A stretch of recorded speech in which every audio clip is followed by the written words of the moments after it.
It honestly impressed me how often I'm coming out of The Promised Neverland saying how creeped out I was while watching the episode. Not only just because I've read the arc that this season is adapting, but because I'm so surprised with the visual directing that they're going for. Something manga readers have complained about, and I do agree to a certain sense, that the background art isn't as impressive as it was in the manga, but when you look at how they're applying the camera work, it almost makes up for it. The way they'll use these kind of 3D camera shifts to really give this interesting perspective and depth to a scene, the way they'll layer in the sound effects, like it'll be a dark and gloomy room, everyone's kind of thinking of what's going on as basically the clock is chiming at midnight. There's all these subtle little sound effects that creep up alongside really great camera work that just makes my skin crawl because that's how disturbing it is, and that's why any visual shortcomings that I might have in comparison to the manga, I really kind of ignore because there's so many other little areas at play that make up for it tenfold. So this episode is really focusing on Sister Krone and the Children's Alliance because Sister Krone wants to be Mama, and if we remember, Sister Krone was brought in by Mama to help figure out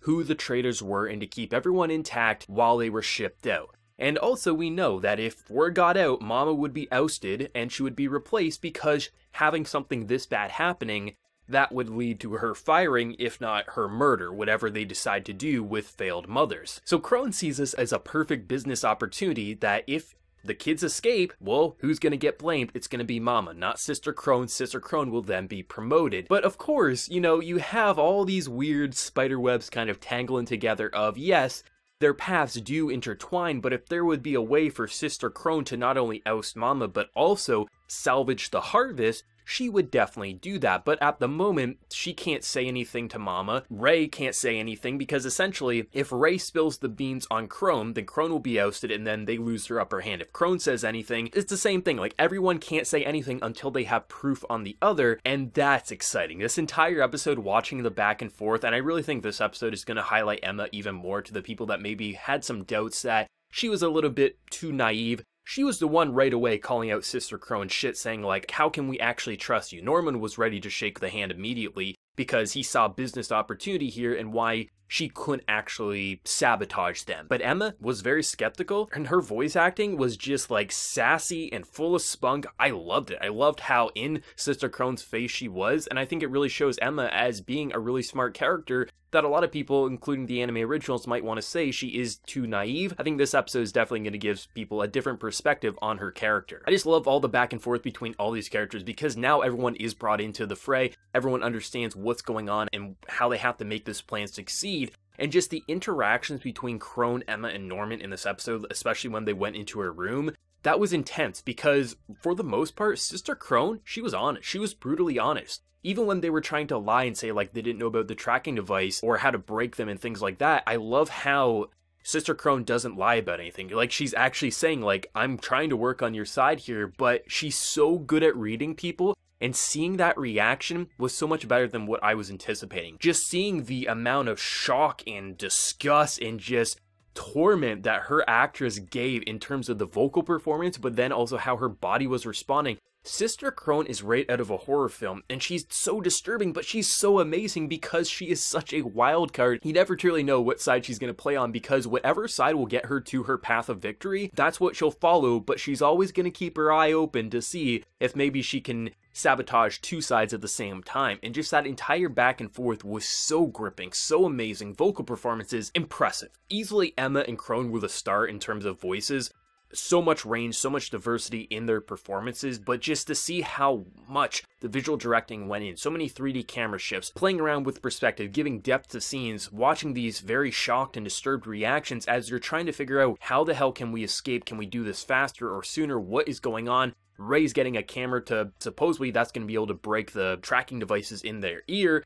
Supposedly that's all he needs. We know Ray left some sort of note to kind of give Sister Krone a path to follow that's going to lead her away from actually focusing on things such as the camera, but then you get Mama popping in being like, hey, you got a letter, and she's very shocked. I won't say what that letter was, I'll let people speculate what that can be. In a matter of 20 minutes, you're seeing so much shock and awe. When you look at Sister Krone, she has the upper hand. Oh, nope, Ray played a pretty interesting card. Now it seems that they have the upper hand, and then Mama comes out of nowhere being like, nah, I have the upper hand, this is my orphanage. You get a lot of interesting reveals talking about how Sister Krone was one of the orphans and how that girls at age of 12, if two things happen, if they have high enough test scores and the mama of that plantation decides to promote them, they can survive. So you kind of start thinking, well, is Emma gonna survive? Like, is Emma capable of being it? Because we know Emma is one of the 3 high scoring students. Would Mama do something like that? You get all these kind of interesting ideas in your head, exactly what I was reading when I first, learned about this in the manga. I love seeing stuff like that because it leads you to speculate, learning that,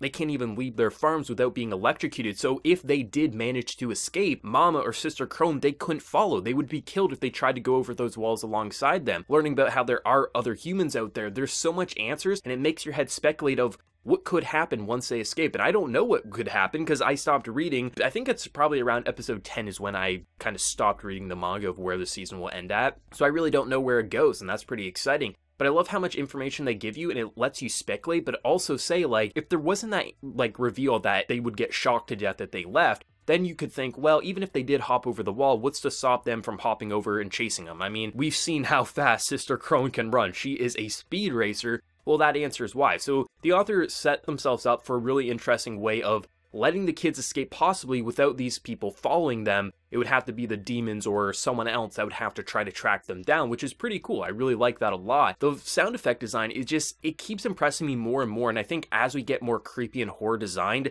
the sound effects are going way more ambient and way more disturbing than ever before. You'll have characters pop up in the most disturbing ways. The close-ups, the reactions, I love how lighting is used in this series. I love how it almost sets itself up in a romantic way, but then it will use that romantic lighting to just be disturbing all at the same time. It's such a great anime. I absolutely love the past few episodes. They're really surpassing what I remember reading in the manga because they're really going all in these certain areas. Yes, you might be able to say the background design is pretty plain and boring in comparison to the beautiful artwork in the manga, but you look at how the camera is being played around with, you look at the sound effect design, you look at the music, you look at all these little areas that build what an anime can be, and it really makes up for the couple of shortcomings that I have. Like, maybe sometimes I'm looking at a shot, I'm like, yeah, that's pretty under detailed in terms of the face reactions, and yeah, the background's pretty plain, it's just a normal and pretty plain room, but I look at all these other intricate areas, and I'm just like, that's stunning, that is better than any anime that I remember in the horror or thriller genre as of late, and it makes up for those shortcomings, in my honest opinion. This adaptation has been great. I love the dynamic between Sister Krone and Emma in this week's episode. Sister Krone, I've been saying it for a while, is such a wild card, and she does so many things in this episode, and I love how brutally honest she is. And even when she's calling their shit, she's being brutally honest to their face. She's not waiting for them to leave the door. No, she's laughing in their face, being like, I know you're hiding something. Why are you hiding things? She will call it out, and that makes these kids even more terrified because typically you would expect her to lie to their faces and be like, oh, I'm not going to tell you about the tracking device or show you how it works, learning that the kind of tracking device, it doesn't specify who it is, it just shows you where they are. So it leads them a bit of an upper hand in terms of the escape route. This series is cool. Honestly, like, this is why I remember I stopped reading the manga, because I was like, this is going to be the perfect anime. I can see how this could be brought to life, and really, I think Cloverworks is doing an exceptional job. It's so fun, even though I did read this arc for the most part, I'm so fuzzy on the details now that I'm seeing so many interesting things pop up. Like, I forgot that Ray laid that note down, I forgot the letter was coming in from Mama. There's so many little moments in this episode that really shocked me, and even the stuff that I was anticipating, I was honestly scared. And I know some people are gonna say, oh, I watched this episode, I wasn't scared, what's wrong with you, Brandon? But it was honestly a very tense and thrilling episode that it made my skin crawl and have a chill go up my spine, which I really don't recall ever having in anime. And it's kind of weird that the series that I did read a decent amount of the source material for is scaring me more than horror anime that I knew nothing about before. So it really shows how well the directing is going in for The Promised Neverland in terms of its anime adaptation. And one thing I do have to mention, I did get it wrong last week if you did watch last week's review. I mentioned the whole title scheme of this series and how you have these bunch of numbers. I made a mistake of what it was. I thought it was the tattoos on the kids. That was my bad. I'm not going to highlight exactly what it is. If you do piece together what the titles for these episodes are, good for you. I think it could technically count as a spoiler. I don't think it does, but I know some people are pretty iffy with knowing certain things, so I'll leave it at that. I did make a mistake and I got corrected last week, so my apologies there. I'm not perfect, so I just wanted to correct that small mistake I did make last week. I'm really interested though for anime originals, what everyone is thinking, because there's so many little moments at play. Like some of the reveals in this episode, I don't recall anyone kind of speculating this in my comment section, but did any of these reveals kind of come as a surprise, like Sister Krone being one of the kids in the past, the whole idea that they can't escape without, basically they're also kind of trapped in their own plantations? Is there anything like little at play here that did surprise you, or was this pretty much everything that you were anticipating? And for manga readers, how did you feel about the adaptation? Because I know last week a lot of people were really impressed with the whole Dawn stuff, because like myself, Dawn was a fine character in the manga, but I feel like the anime, and it seems like a lot of manga readers agree, the anime really brought him up and made him a bit better of a character than he was in the manga. So for manga readers, how are you feeling with the adaptation? Was this okay? Did it leave anything else? Because I'm pretty fuzzy on the details right now, so I don't know if they skipped over anything or if this was pretty close to a page-for-page adaptation for this episode. Let me know what everyone's feeling down in that comment section below, and remember to leave a like if you did enjoy, and also hit that subscribe button if you're new to the channel. But until next time, everyone, please take care and have a good one.